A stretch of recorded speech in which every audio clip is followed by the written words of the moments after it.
When we think of Vikings, we conjure images of fierce warriors raiding coastal settlements. Yet this stereotype obscures a more nuanced reality. Most Scandinavians were farmers, fishermen, craftsmen, and traders.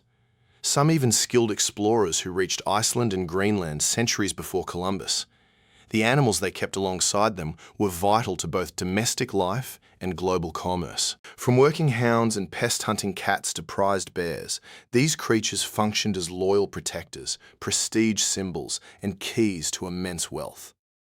Consider Viking, the loyal herding dog. King Olaf Tryggvason of Norway acquired his prized companion during a cattle raid in Ireland. During a massive coastal raid in Ireland, his men swept through the countryside, gathering thousands of cattle into a colossal herd. While most locals fled, one brave peasant tracked down the Viking fleet to demand the return of his animals. The king, amused by the man's audacity, agreed, but scoffed that it would be impossible to pick out individual beasts from a sea of stolen livestock. The peasant produced his enormous herding dog and issued a single command. What happened next astonished the entire court. The dog plunged into the chaotic herd, sorted through thousands of cattle, and emerged with exactly those bearing the peasant's mark. King Olaf was so impressed he purchased the dog on the spot, paying the peasant a fortune in gold. Not all famous Viking dogs earned their renown through loyal deeds. One was simply born lucky. In one of history's strangest political acts, King Eystein of Westfold conquered neighbouring territory and sought to humiliate its people. His method was simple and brutal. He crowned his own dog as their king. The creature, named Sawa, meaning literally mud or excrement, received a golden collar and all the ceremonial honours of royalty. For several years, this dog nominally ruled over conquered lands. His reign ended only when wolves killed him while he defended a cattle herd. After years of enjoying the finest luxuries of the court, the royal canine ultimately met his end, fighting like a true Viking warrior. But if dogs served as companions or were used for political mockery, ordinary cats were just humble mouse hunters. But in this unique case, cats became something far more sinister: weapons.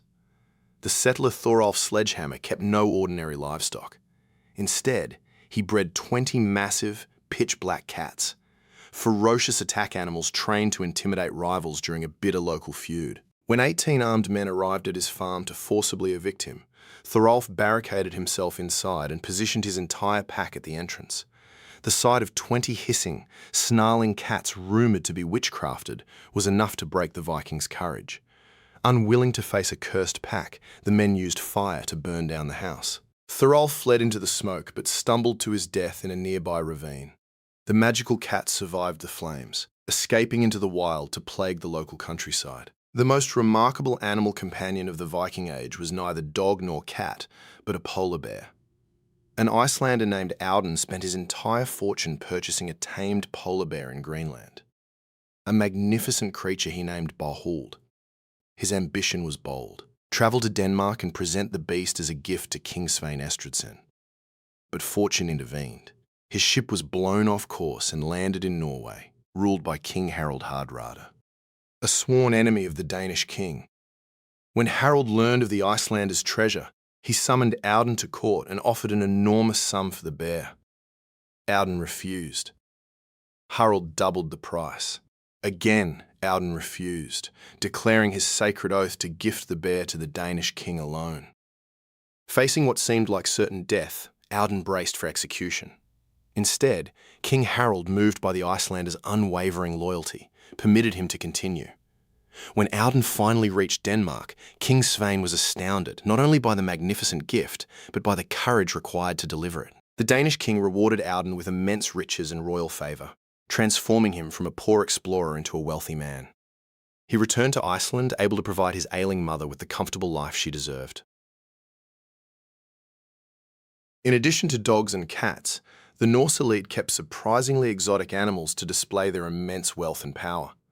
Wealthy chieftains imported elegant peacocks from the Mediterranean, keeping them purely for their beauty as the ultimate status symbol.